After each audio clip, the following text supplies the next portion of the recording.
Hey everybody, it's Aaron here with Robert, and welcome to Get Your Geek On's final review of season 1, episode 6 of Ms. Marvel. We made it. We We made it made it. first. Yes. We finished the show. Yes. And I obviously we are going to be talking spoilers as we talk through this, and there are some big spoilers in this one Oh yeah. that we are going to get to. I want to hold off on the two Okay. major things that happen at the end of the episode. I want to Okay. do those at the Yeah. end. Gotcha. But I just kind of want to talk, in general, one of the, that I will say the strength of this series, and it continues in this episode, is our characters and their relationships with one another. Right. It's Kamala, it's her family, it's her friends, it's her community. All of these things. This is the strength of the show. Which I think was really well established early in the season. Those first 2 to 3 episodes really were really making us fall in love with these characters. Right. And then we took a little sidetrack. We went down, with our plot, everything that's going on with the villains, the clandestine, the Noor, all of these things. And I think we would probably both agree that's maybe not the most interesting plot. It maybe hasn't been handled the best. Some of the characters have been a little bit thin that have been part of that plot line.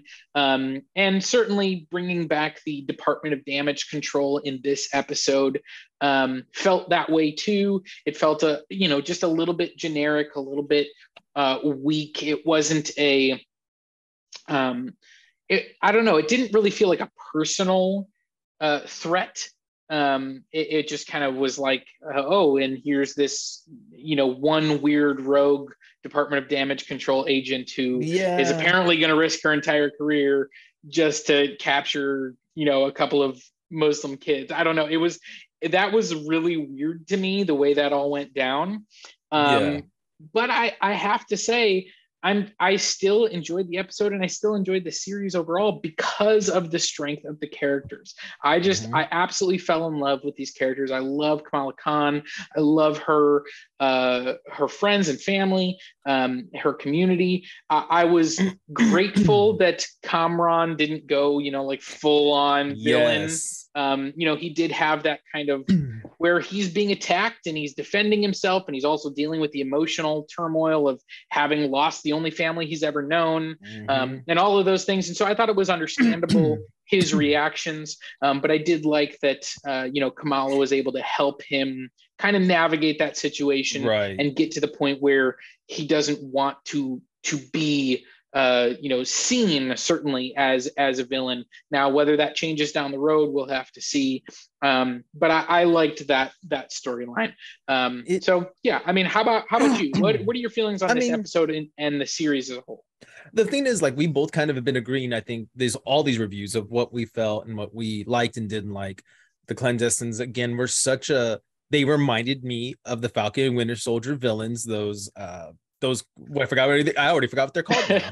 See, I don't recall either because it wasn't very memorable. And that's how I feel about these characters. They were just cannon fodder. They were just there to like help out. They didn't do anything. There was I think Najma was like, she had a good presence to her. Like you felt that. The rest of them were very forgettable. But even her, was kind of wasted. It was. And that's where is it one of those, like, the character was written well, or is she just an amazing actress that she was able to sell what she had? And to me, I think she could just sell what she had. And plus, she did get flushed out a little bit more than everybody else. Right. So that does help.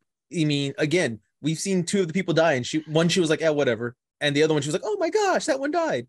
Well, and then the third one that died, like right in front of her, reaching into the veil, she kind of was just like, well, I can do it. She couldn't, but I can. Yeah, but I'm not going to explain why I think I could do it and why I don't think she could do it. But we're just going to go with it. So yeah, again, we both agreed that whole part was it was terrible for me. Again, I loved Kamala. I loved all the supporting cast with her, though. I think all of them nailed it. I think they did a great job with it. We got, the best friend who may or may not have like a small interest in her, or he's at least just a goofy and caring person.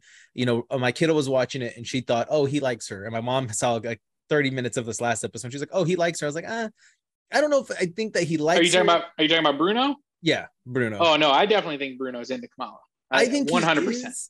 But there's a part of me that doesn't think so, and I'll explain that maybe a little bit later after once we get a little bit deeper in the episode. I don't think they're going to end up together, but I think he's definitely into her. Like he likes her, you know, as more than a friend at this point. Right. But he's, you know, not willing to. He's not willing to risk their friendship. Right. To pursue that further, especially, you know, as he's seen her interact with Kamran, and he's seen that there seems to be a lot of mutual attraction between those two, and he's just kind of like, all right, I'm not stepping in this. He's smart in that sense, and again, I think the reason I don't think so too is because he is a loner, and this is kind of his only friend, and like you said earlier, he doesn't want to jeopardize that because we don't see him interact with too many other people because he's so highly intelligent. He's the two of them and Nakia, you know, like definitely that putting him being in danger, putting, you know, Kamala and Nakia back in contact with one another, I thought worked well. You know, she reached out because she didn't know where Bruno was and she was worried about him. So clearly there's a connection between the two of them as well, even though we don't see it fleshed out nearly as much as we do the relationship between, you know, him and Kamala, or even Kamala and Nakia. It's a trio. Like the two of them have a connection as well. It was amazing. Now, I will say, I think we said the last couple episodes were a little slow. This one just knocked out. This last episode in general just knocked it a home run for me, bringing the community together, bringing in, you know, and I'm just going to say it. It was race. There was some racist stuff in it. I felt like they were kind of targeting, you know, the Muslims, the churches. I mean, there's the line where he's like, this is a church. Isn't this supposed to give a sanction? And she's like, this is a Muslim church. Like, we're going to get looked at first. Right. Like it's it's one of those things where it's like, technically, it's supposed to be a place of protection that, you know, they are required to jump through a lot of steps before they're able to, you know, do what they did in this episode. But everyone's dealing in the same reality. Nakia knows. Like Bruno's the only one that doesn't know because he's a dumb white boy. And everyone else is like, no, this is not going to protect you. Like they're going to come in, they're going to search the place, they're going to, you know, and they'll, you know, deal with any bad press later, but that's all it'll be, is maybe bad press, maybe a slap on the wrist. Nobody's going to get in trouble for doing this, and we know it. So because this is the reality we deal with. Yeah, it's not a white church, I'll say it that way, or church that's like Christian or whatever, that's common. Like, oh yeah, that's fine. Like, oh, you went into that one, we're going to get after you, you're going to lose jobs. Oh, it's just a Muslim one? Yeah, we don't care. And I like that we played that up. And I liked at the end of this episode, not going to the end, but after our major encounter, the people, how all the people rush to help and protect Kamala, protect, you know, even the boy, because they don't know what's going on. They just know. I mean, this is Spider-Man. This is Spider-Man vibes, right? This is, you know, like this is, you got to go through us. Like, you know, it's, you know, throwing the stuff at Green Goblin on the flyer, you know, you mess with one of us, you mess with all of us. You know, they're on the train and they're protecting him from Doc Ock, you know, it's very much that vibe. And I think that's why it sold so well, though, because it hits that nostalgia for people like us who saw Tobey Maguire films, who love that, you know, we grew up on that Spider-Man. Let's face it, that was our Spider-Man for the longest time. I just have to, I'm thinking back to that scene and I'm laughing, you know, about the, like when his mask comes off in the train and it's he's just a kid. And I'm like, no, he's not. He's 35. But no, he's not. He's like 70 already. No, I'm just kidding. But okay, like I know we're trying to sell that Peter Parker is just a kid. At least Kamala Khan really is. It really is a kid. And I liked that, like, you know, at the very end, we get everybody back though. So we get the brother, we get the mom and dad now know. Well, I love how she's like I love the opening. She's trying to tell them. Yeah. And it's like, oh my God, you know? It's like, I wanted to hit on that scene also because I thought that was interesting that it kind of just is immediately like, okay, she's gonna reveal to her entire family what's been going on. So, you know, mom already knows, but she's gonna tell dad, she's gonna tell her brother, his new wife. Like this is, you know, we're not keeping this secret like, you know, most of other superheroes throughout history have. Yeah.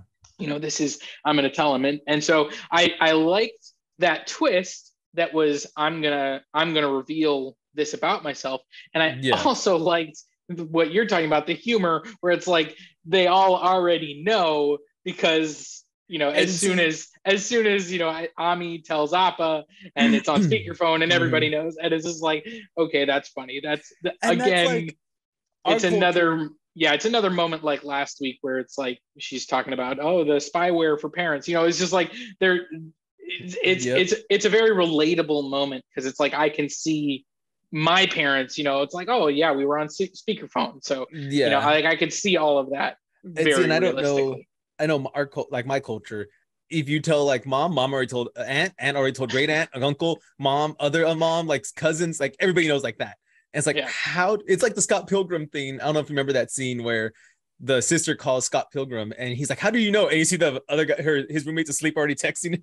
Yeah, He yeah, yeah. texted her, and I'm like, "Yeah, that's like how it works in our culture. Like, you tell one in about 5 minutes, you're gonna get calls from like Theo Lupe, who is like in BFE. How did you find out? Oh, your aunt, she tell me, and it's like, what the heck? How did she know? Well, yeah, I was on speaker. It's like, oh my god, this is ridiculous. It just the chain Yeah. reaches back. And I do think that turned into some very sweet moments like that, where they're in the crowd or like the brother is helping. And I love when he shows up and she's like, what are you doing here? It's like, oh, Ami sent me. It's like, superheroes don't need chaperones. I love that because out of nowhere, he's just like, hi guys. And it's like, wait, how did you get in? I used to go to school here too. Like, I know the ways in. And I will just say that is a little bit unrealistic because like, I mean, the Department of Damage Control was already there. So how did he like get to the building and get in without anyone noticing? I can explain that. Okay, put a custodian hat on and just walked right in. I guess so, because they wouldn't lock it down. And yeah. No, he's custodian. Fine. It's a little bit, like, okay, this is a little iffy, whatever. But whatever. You had to get him in there. I think the only portion of all of that didn't land for me was the Zoe portion. Was her being there. Oh yeah, and revealing that she had known this whole time that it was Kamala. Because I didn't get that from their first encounter when she saved her.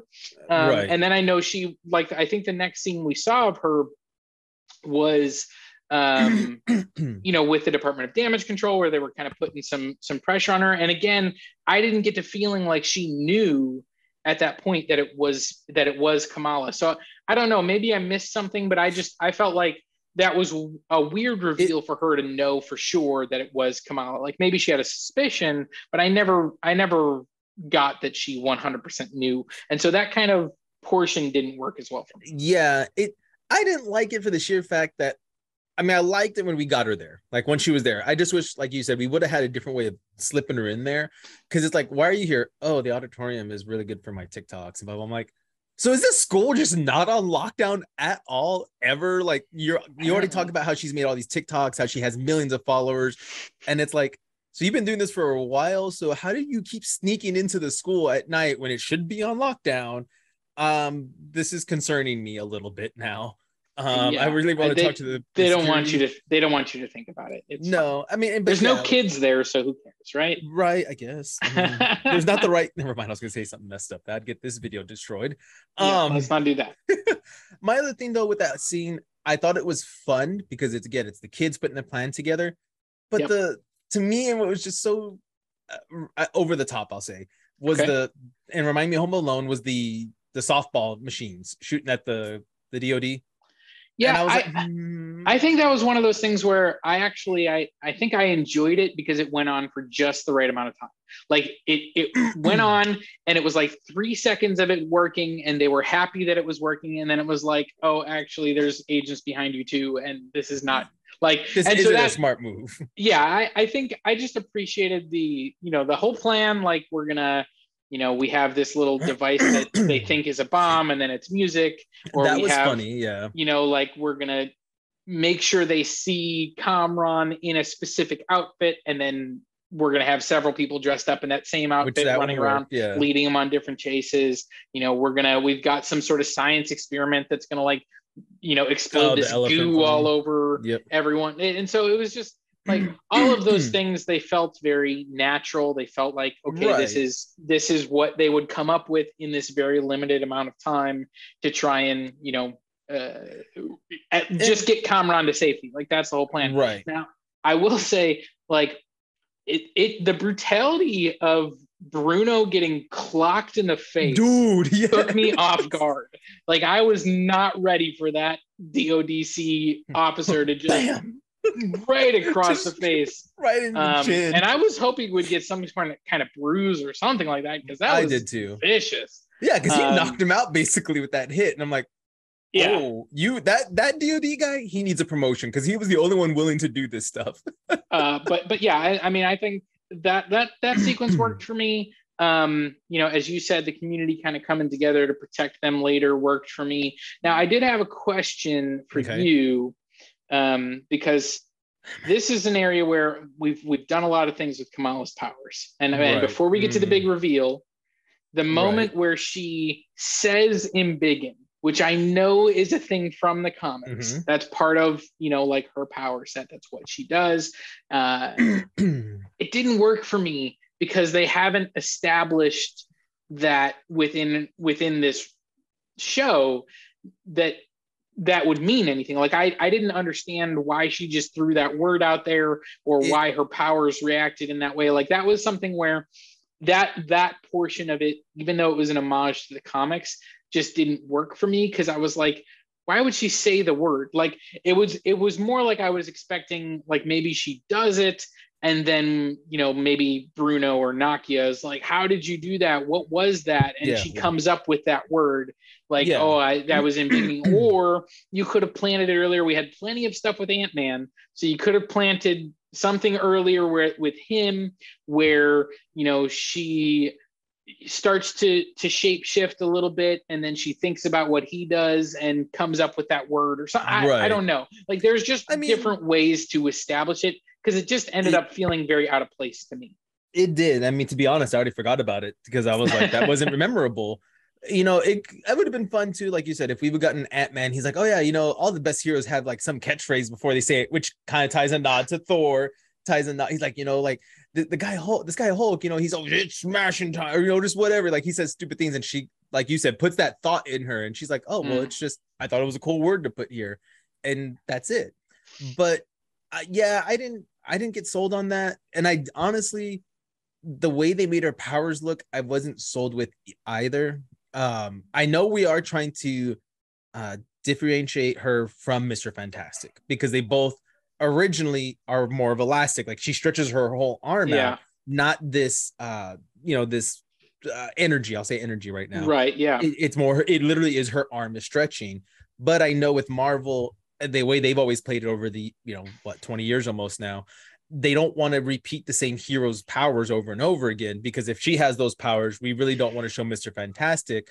But to me, they should have done it and just shown hers with a limitation, where Mr. Fantastic doesn't really have a limit to his power. So this is now where I want to get into the reveal that they gave, where they have changed her origin from being an Inhuman to being a mutant. They use the word mutation. There's the little stinger of the 90s, X-Men theme.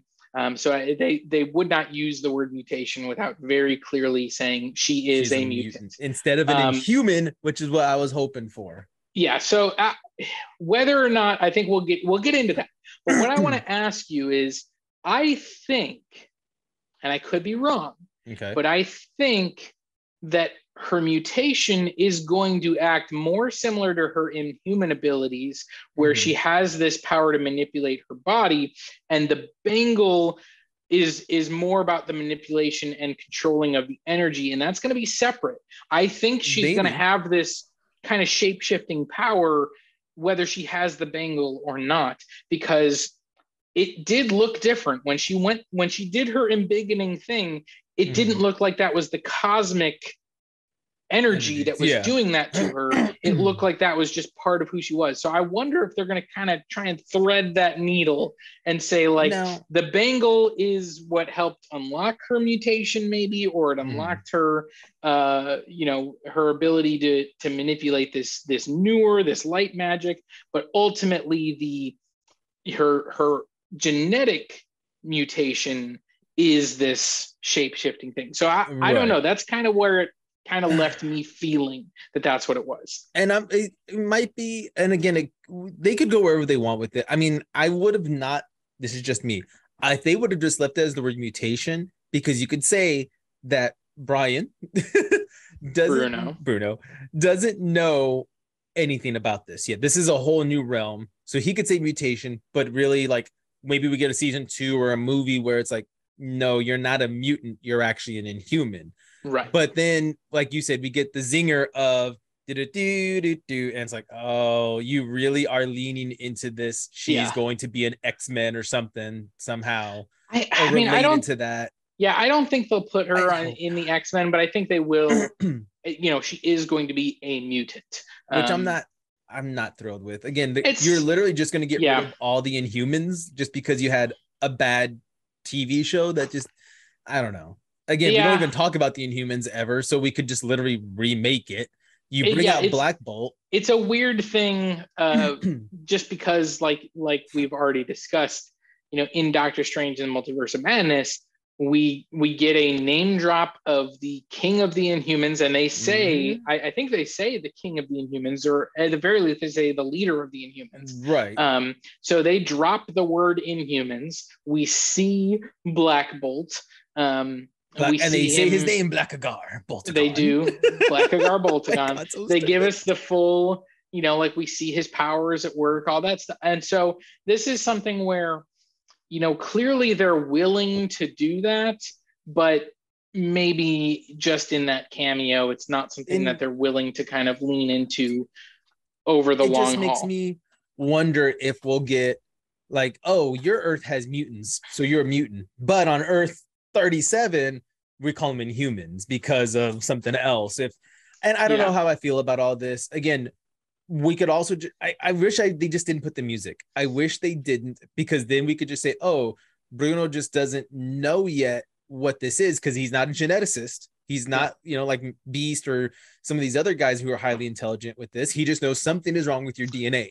Right. And then you could go, oh yeah, well, we harvested organs of humans and replaced them in Kree, because then they can go with the origin of the Inhumans later on with somebody else explaining it.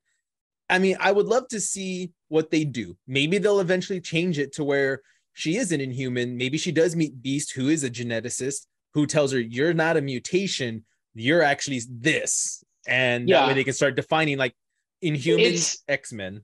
Yeah, it is something that they could, down the road, they could change that. That Stinger is, because she thinks she's a mutant, so somehow she's going to get connected with mutants, and then they'll find out she's actually not a mutant. I don't know. And I will say that I liked her reaction to that news when she said, it's just another label. Like, it's just, I'm already, I'm a teenager, I'm a girl, I'm a Muslim, I'm a, all of these things. Like, it's just another label, and that's not important. That's not what makes me who I am. And so perfect. I really like that.